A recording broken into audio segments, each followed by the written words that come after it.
We're here with Andy Horowitz, and we're going to talk about his project that he's doing that will make a film for his dance troupe as they head out to China. So let's talk to Andy a little bit about it. Thank you, Andy, for speaking with us. Mark, thank you so much for this. I really appreciate it. So, right, we're going to China. My dance company is Galumpha, Galumpha, Galumpha.com, Facebook Galumpha. And we've been invited to perform for the China-Shanghai International Arts Festival. We're going to fly to Shanghai on November 3rd, start performing on November 5th, perform through November 12th, and return on the 13th. And what's really unique and wonderful about this particular tour is that along with the daily performances we've got to do, the city of Shanghai wants to collaborate with Chinese artists that they're going to arrange for us to meet. And they want us to create 5-minute performance vignettes that will serve as openers to our daily performances. And we don't even know what these artists, what discipline they're going to be in. They could be painters, calligraphers, acrobats, actors, singers, poets, musicians. I really don't know. So there's sure to be mayhem, chaos. There's sure to be cultural and linguistic barriers. Now, all of this piqued the interest of award-winning filmmaker Monty McCullum, who teaches for the Department of Cinema at Binghamton University. He wants to come with us, make a road film or a documentary about this bizarre experience of showing up in China, having to perform, and also to create performances with local artists.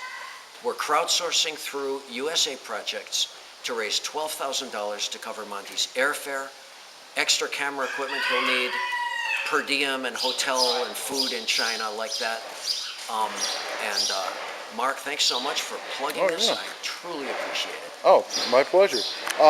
Now, why don't you tell us a little bit about your dance company? Sure. Secondhand Dance Company, right? Well, you're right. I mean, I founded the Secondhand Dance Company with Greg O'Brien and Paul Gordon back in 1987. But the company in question is Galumpha, Galumpha.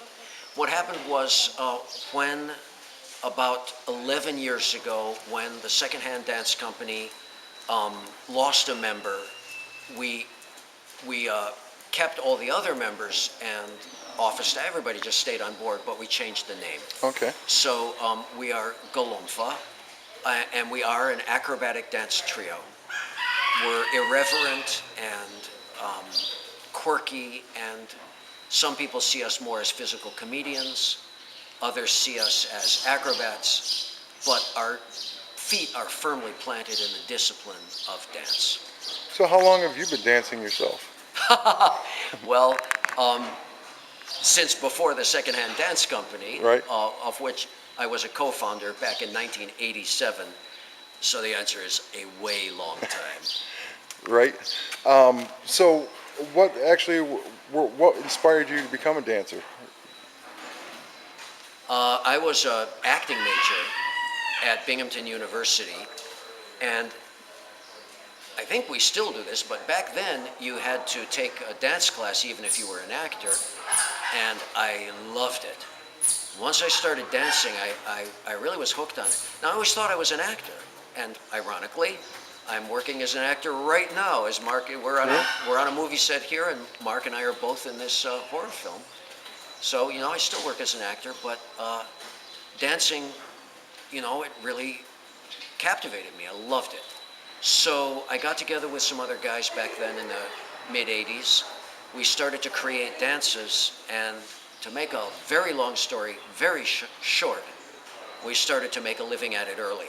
We had some lucky breaks. We were good at what we did, and we had a great division of labor within the, among the 3 original founding members were strengths in marketing and business and choreography and stage design, set design, some financial accounting skill. And so we put our heads together, and before we knew it, we were touring first nationally, then we added Canada, then we added Europe and Japan, and pretty soon we were just running all over the world. It became my job before I knew it. That is great. So obviously, you guys have the whole in front of the scenes, behind the scenes, things together. Yeah. Is there any advice you would give to anyone who would try to aspire to try to do what you do, or any maybe some, if you want to do this, is there something you could point someone in a direction to? That, like, if you're thinking about doing what you do or something similar, is there any advice you might give them? Well, I guess contact me would be one bit of advice, because the advice is going to change depending on what your Right. situation is.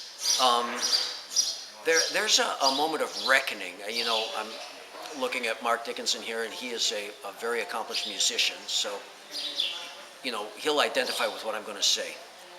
It's so easy to put a group together when everybody's single, and before you're, while you're still working your day job, and you go out nights and play in a bar, or you have a theatrical ensemble and you go perform at some theater, and then you go back to your day job. And there's that moment of reckoning when you realize that if you're going to push your performance career to the next level, you're going to start having to sacrifice the security of the day job, or worse, the security of your comfortable status quo with your family, your wife, your kids, say. I mean, this is heavy, difficult stuff. And, in my case, I was lucky because I happened to start, I had some breaks and started to get lucky, with paid gigs early enough in my career that it kind of happened all at once. But I sure see a lot of groups that collapse at that moment, when everyone says, dude, let's take this on the road. And one guy says, no, man, I can't quit. And it's your lead guitarist, and you go, ah. Yeah, exactly. And the same, the parallel to any other kind of actors, dancers, whatever. You put something great together, you're young, you're unattached, you're working at some fast food restaurant. It's so much harder as time progresses. Good luck. Yeah, exactly. Now, you've traveled the world. Yes. You've actually been to Shanghai before, correct? I Or is this your have first been to visit? China before, but it will be my first trip to the city of Shanghai. Oh, Yeah. okay. Now, how did you get the gig over there? Is it, did someone contact you, or? Both. We headlined at the Bumbershoot Festival in Seattle last September, so almost a full year ago, September 1st, 2012. Galumpha performed at the Bagley Wright Theater in Seattle as part of the Bumbershoot Festival. Bumbershoot Festival is very big, lots of performers are there, and therefore a lot of scouts representing interests that want to hire performers are there too. So we didn't know it, but sitting there in the theater were some representatives of the Shanghai International Arts Festival. And sometime after that, they contacted our agent, which is DCA Productions. And then my agent called me and she said, Andy, there are these guys who are from Shanghai and they want you to.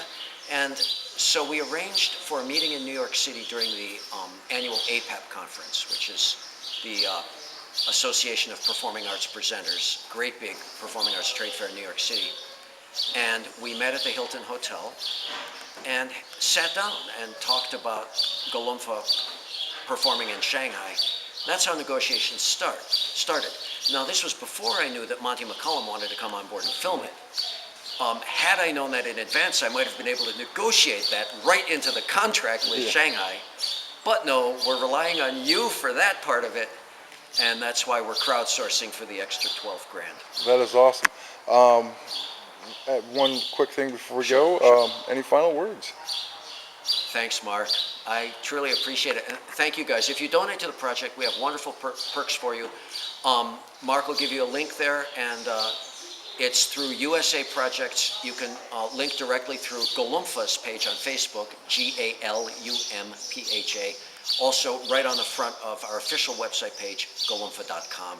I'm Andy Horowitz, and boy, thank you from the bottom of my heart. All right. Thank you, sir. That was awesome.